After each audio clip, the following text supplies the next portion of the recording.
Tapi apa yang saya lakukan menurut undang-undang internasional, menurut hukum hak asasi internasional, bukan menista agama.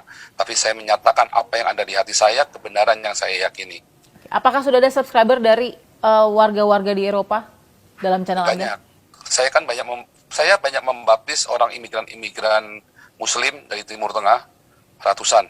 Dan saya juga bekerja sama dengan gereja-gereja lokal di Uni Eropa ini. Ya, dan kemudian termasuk orang-orang Eropanya sendiri. Dan saya juga ada dalam timnya mereka. Jadi saya kira itu bukan masalah pengikut ya. Saya tidak pernah jadikan orang pengikut saya. Maksudnya tadi pengikut, kalau subscriber, followers di Facebook, di YouTube ya banyak. Tetapi mengajak bertuhan bukan pengikut beragama. saya, ya. Kalau saya melarang orang menjadi pengikut saya, sebab saya mengajarkan orang untuk mengikut Yesus. Salah kalau saya bilang ikut saya, maka saya menjadi nabi sesat. Karena sudah disebutkan tadi sama Pak Paul, ini di Eropa. Saya bebas berpendapat. Pertanyaan saya, bagaimana status keluarga negaraan Anda saat ini? Saya tidak boleh bicara masalah status, karena kemarin saya ditegur sama Rex Anwalt saya. Ditegur oleh? Oleh Rex Anwalt saya. Jadi saya nggak boleh pokoknya bilang masalah status, masalah negara, masalah apa, saya nggak boleh. Jadi karena itu sangat sensitif di sini, jadi saya nggak boleh. Dan saya tidak pernah menyebutkan satu frase-frase yang disebutkan oleh rekan-rekan media loh. Oh, ini Paul ada di sini, Paul ada di sini.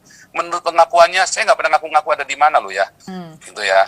Kan saya mobile juga di sini kan. Kenapa saya harus tanya itu? Karena data Anda di Indonesia, Anda masih menjadi warga negara Indonesia. Belum ada kepindahan Anda menjadi warga negara asing. Ini kita sudah bermain data negara, tidak mungkin salah. Prosedurnya nggak begitu. Prosedurnya kurang satu itu. Saya tahu, saya dengar yang Pak Ugro Suseno bilang. Kurang apa Pak Jadi, Paul? ya nggak lengkap. Jangan loh. Berarti Pak Paul tidak ada rencana untuk mencari suaka karena tidak punya afiliasi politik? Pokoknya saya tidak bisa ngomong karena ada banyak sekali cara untuk bisa legal di sini, dan saya legal loh ya di sini ya. Saya legal. Legal dalam arti kata menggunakan visa? Pokoknya saya legal di sini, dan saya nggak bisa cerita masalah status saya. Oke, saya harus klarifikasi ke Pak Paul. Anda boleh menjawab, boleh tidak, itu hak Anda. Anda melakukan permohonan pengajuan paspor 19 April 2017. Anda meninggalkan Indonesia Januari 2018.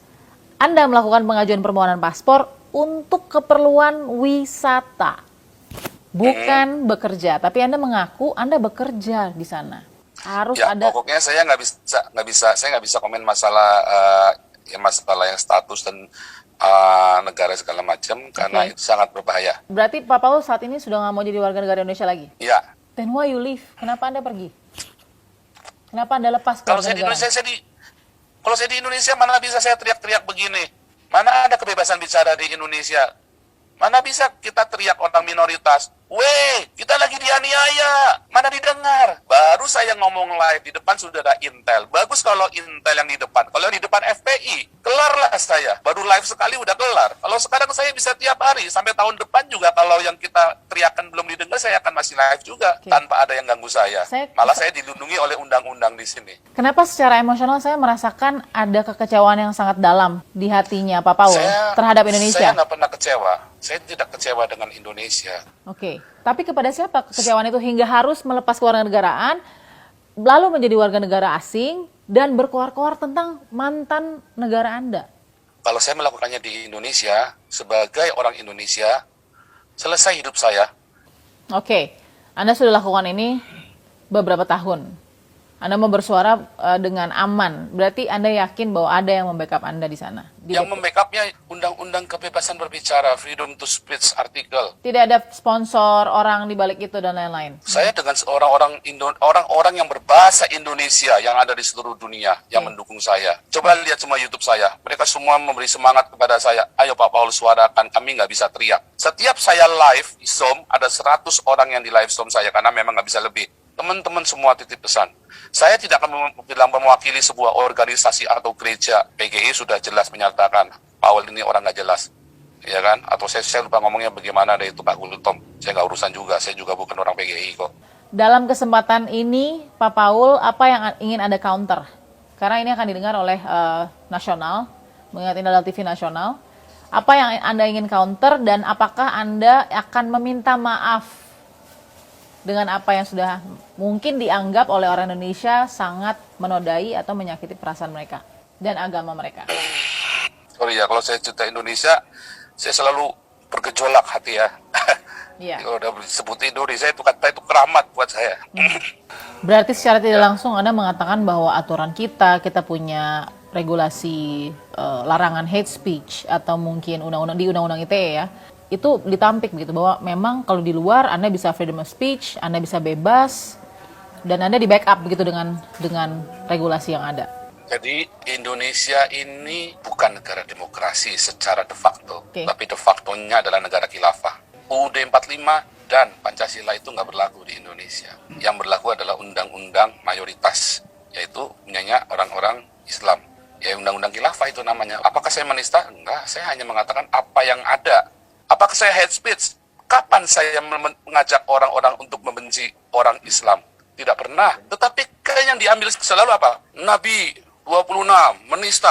Jadi sebenarnya hate speech saya atau pers. Saya juga yakin mungkin bukan agamanya yang dibenci begitu Pak Paul, tapi personal dari Pak Paul sendiri yang membawakan keilmuan agama Pak Paul. Tadi alasan Pak Paul sebenarnya sangat simpel.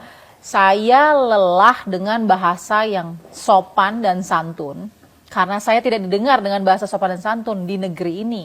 Kita sudah usah taruh nama orang. Yang tersinggung adalah atau yang disinggung adalah undang-undang. Ketika ada undang-undang ITE, Anda masuk di hate speech. Saya enggak. Kepada pelapor yang sudah melaporkan Pak Paul di Indonesia. Siapa yang melaporkan saya? Siapa saja yang melaporkan saya? Kan cuma si Husin Alwisyar doang. Kalau Anda kenal secara personal mungkin? Kenal secara personal? Enggak. Oke. Pertanyaan saya terakhir kepada Pak Paul yang sudah bisa memberikan waktu di lokasi yang tersembunyi sekarang ini ya. Dari perbincangan kita saya bisa lihat bahwa Pak Paul memilih untuk keluar, tidak menjadi warga negara Indonesia saat ini ya. Secara de jure mungkin ya, kalau saya bisa bilang ya. Karena secara de facto-nya Anda masih terdaftar menjadi WNI di Indonesia. Kenapa saya harus sebut ini? Karena Anda punya Enggak, itu artinya gitu. Itu kan Polri kan sudah tahu. Masyarakat nggak perlu tahu toh. Saya nggak tahu bagaimana kemudian nanti keseriusan dan kemudian keberhasilan kepolisian untuk menemukan Anda. Polisi tahu tempat saya pasti. Jadi sebenarnya sudah tahu Bapak di mana? Saya kan dari luar kan saya kan melihat terus. Gila ini orang-orang semua. Dari kita sudah tahu. Hanya memang kelihatan sekali itu hanya untuk yang mayoritas. Yang menista NU dia ditangkap. Yang menista Kristen tidak. Ya gereja ditutup. Biar kalau begitu masjid diganggu, geger. Bukan saya tidak nantang polisi loh. Saya nantang orang Islam yang bisa ngelaporin saya. Kenapa? Saya sudah diancam mau dilaporin polisi, mau dibunuh sejak tahun 2015. Saya sudah punya bukti, sudah saya print semua bukti-buktinya. Kenapa tidak lapor polisi Pak Paul ketika ada ancaman pembunuhan? Lapor polisi saya malah ditangkap, kayak saya Fudin, lapor malah ditangkap. Itu kan Indonesia, Indonistan, ya kan? Orang nggak bener gitu loh. Nah, terus kalau ditanya, apakah saya yang bikin kekacauan? Enggak loh, wartawan yang bikin kekacauan loh. Coba kalau nggak diviralkan punya saya, atau memviralkannya dengan seimbang, nggak akan kacau. Justru kalau diviralkannya cuma satu potong itu yang dianggap tidak baik, maka terjadilah kebencian. Tadinya ada nggak kebencian? Nggak ada. Di YouTube semua mengucar kebencian banyak sekali. Tetapi kalau tidak diviralkan oleh wartawan, atau wartawan itu memviralkan dengan mengkonfirmasi terlebih dahulu, pasti tidak akan terjadi kekeosan seperti sekarang ini. Apakah Anda tetap akan di sana, tidak akan kembali ke Indonesia, dan seperti apa menanggapi pencarian akan diri Anda? Itu saja terakhir. Yang jelas saya nggak bisa pulang toh. Sekalipun orang tua saya nanti meninggal dunia pun, saya nggak bisa pulang toh. Dikira itu nggak susah. Dikira itu bukan harga yang harus saya bayar. Tapi itu pilihan Pak Paul. Begitu saya pulang apa saya nggak dibunuh? Nah makanya itu kan harga yang harus saya bayar. Jadi Anda tidak akan pulang? Jadi saya nggak main-main. Artinya saya yang melakukan ini, saya nggak main-main. Saya tinggal di sini, saya punya harga yang harus saya bayar. Baik. Itu pilihan saya untuk saya bisa bersuara. Ini anggap ini pengorbanan saya buat apa yang saya yakini tentang Indonesia. Saya harap ini bisa diterima. Pasti banyak perspektif, ada yang pro, ada yang kontra. Terima kasih sudah memberikan waktunya kepada tim Fakta TV One saat ini. Klarifikasinya mudah-mudahan bisa disampaikan. Terima kasih Pak Paul, sehat selalu ya. Baik, saya sudah berbincang dengan Pak Paul, Joseph Zhang Paul, dan itu yang bisa kita dengarkan dari penjelasan seorang Joseph Zhang Paul yang sangat komprehensif. Kita akan lihat bagaimana prosesnya ke depan, bagaimana komunikasi Pak Paul juga terhadap Indonesia, khususnya ya kepolisian dan mungkin KBRI yang sedang mencari dirinya. Kita temukan fakta berikut.